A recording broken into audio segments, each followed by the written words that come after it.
Hello everybody, my name is Alexandra Kulmer and I would like to welcome you to this webinar of the Interreg Central Europe program about budget lines. This webinar will help you to categorize the planned project expenditure according to the eligibility rules set by the program and to design a sound project proposal for the submission in the fourth call of the Interreg Central Europe program.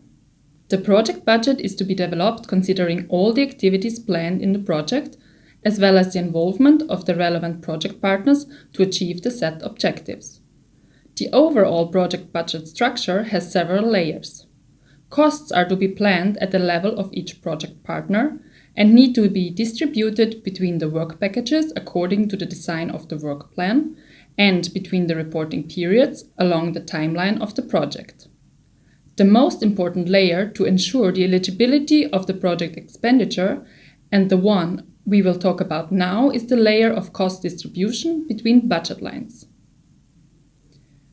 According to the eligibility rules set by the Interreg Central Europe program, there are 6 budget lines.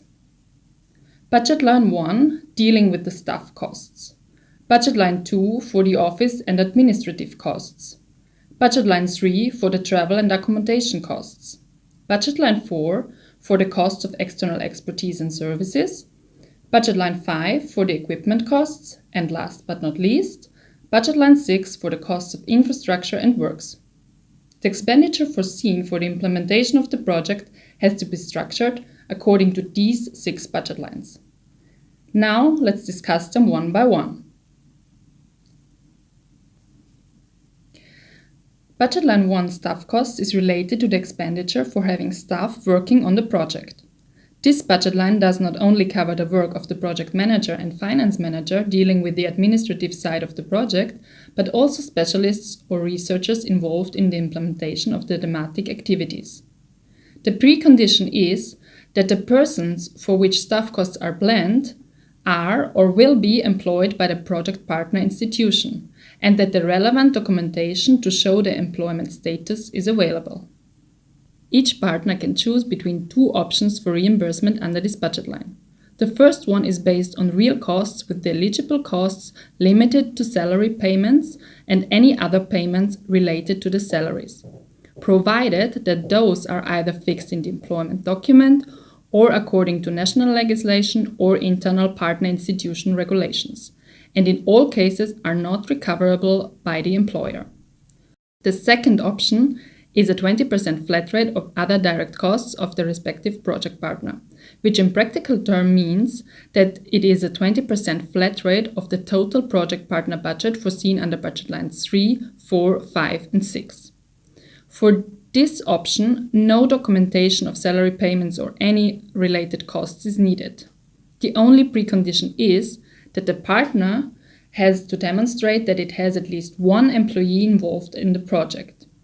This could be a good option in case the project partner does not have significant budget planned for staff costs and the administrative effort to report staff costs on real cost basis would be too high, as well as for those project partners with very small number of employees, or for one-man companies where the owner represents the company and works in the project without any further employees. Be aware that the option for staff cost reimbursement has to be selected at the stage of the project application, and the option chosen by the project partner cannot be changed during the project implementation. The next is budget line 2, office and administrative costs. This budget line covers operating expenses of the project partner necessary for the implementation of the project. Office and administrative costs are calculated through a 15% flat rate of the eligible direct staff costs budget. As this budget line is set to be 15% flat rate on the program level, you can neither choose to use real costs in this budget line nor to not use this budget line at all. According to the program rules, there is an exhaustive list of elements covered by this budget line, which you can find in our implementation manual available on our program website, in Part C, Chapter C 2.2. But just to give you at least some examples, budget line 2 covers costs related to the rent of the office premises, utility costs, costs for office supplies and monthly mobile phone bills. Please remember that the elements covered by this budget line are not eligible under any other budget line.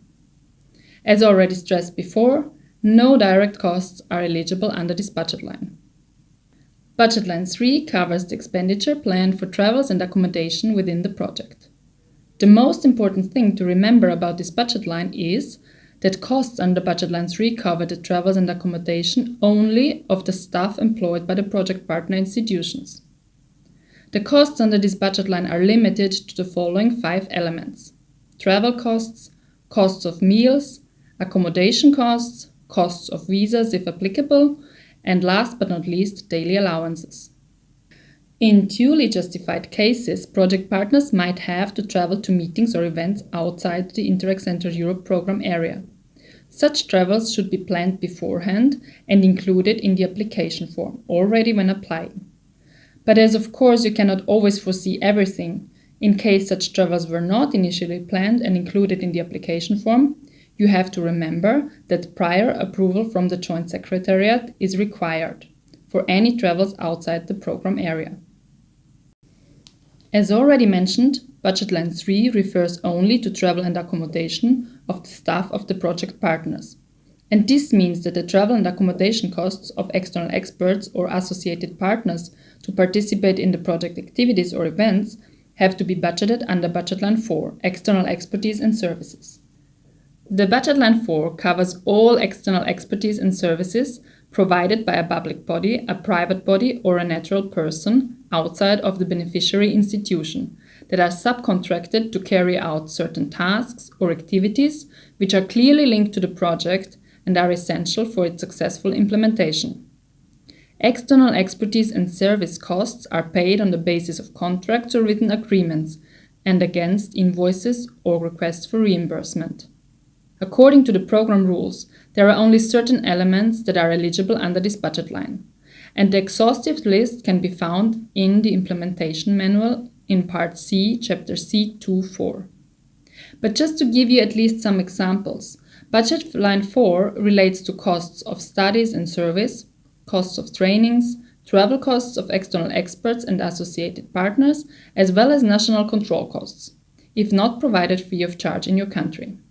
A very important aspect of this budget line is the fact that all contracts or agreements have to be made in accordance with the public procurement rules set by the European Union, the national legislation, and the Interreg Central Europe program. It is very important to choose the correct procurement procedure in line with the strictest rule applicable to the respective contracting amount. Procurement rules apply also to the private project partners, which otherwise would not fall under the scope of public procurement laws. And even though procurement rules are usually mentioned together with the Budget Line 4 because of the high amount of contracts, the procurement rules apply in equal terms to the other budget lines, namely Budget Line 3 to the extent applicable while executing project travels, as well as Budget Line 5 and Budget Line 6 for purchases of equipment, infrastructure or works. Be aware that costs for tasks subcontracted to in-house bodies and costs referring to the cooperation between public bodies are eligible if they are charged on a real cost basis, and such costs need to be planned in the relevant budget line and not in the Budget Line 4. Budget Line 5 covers the costs of equipment purchased, rented or leased by the project partner, which is essential for successful implementation of the project. According to the program rules, 2 categories of equipment have been foreseen for the purpose of the project implementation. The first category is the equipment for general office use, like computers, laptops, or similar items that are needed for project implementation and are not already covered by the elements under Budget Line 2. For this category of equipment, only depreciation costs are eligible for reimbursement, unless the purchased good is a low-value asset. The second equipment category is thematic equipment, which has to be directly linked to or forming part of the project outputs. The cost of the equipment under this category can be reimbursed in full or pro rata. Thematic equipment must be also in line with the program requirements for investments. A separate investment specification has to be included in the application form In case the cost of a single investment in thematic equipment and/or infrastructure and works is above 15,000 euros. So this means if the costs in budget line 5 and 6 of a single investment are above 15,000 euros, a separate investment specification has to be foreseen. According to the program rules, there are only certain elements eligible under the budget line 5, and the exhaustive list can be found in the implementation manual in Part C, Chapter C2.5. Last but not least, there is budget line 6. This budget line applies to the costs related to the execution of infrastructure essential for the implementation of the project. The costs of the respective infrastructure and works can either refer to an object that will be newly set up during the project implementation or to the adoption of an already existing infrastructure. In any case, these costs are only eligible if complying with program requirements for investments. As sometimes it is hard to distinguish between a simple service and between works related to the infrastructure, the Article 2, Paragraph 1 of the relevant directive provides the definition for works that is also applied in the context of the Interreg Central Europe program. Furthermore, Annex 2 of this directive also provides a detailed list of all elements that are eligible under budget line 6. And this is to be seen as an exhaustive list in the program scope. Be aware that according to the program rules, costs for infrastructure and works outside the Interreg Central Europe program are not eligible. This was all about budget lines. For more information on how to plan a sound budget and on the cost eligibility, please refer to our implementation manual, which can be found on the website of the Interreg Central Europe program. Thank you for your attention and good luck with preparing your proposal for the fourth call.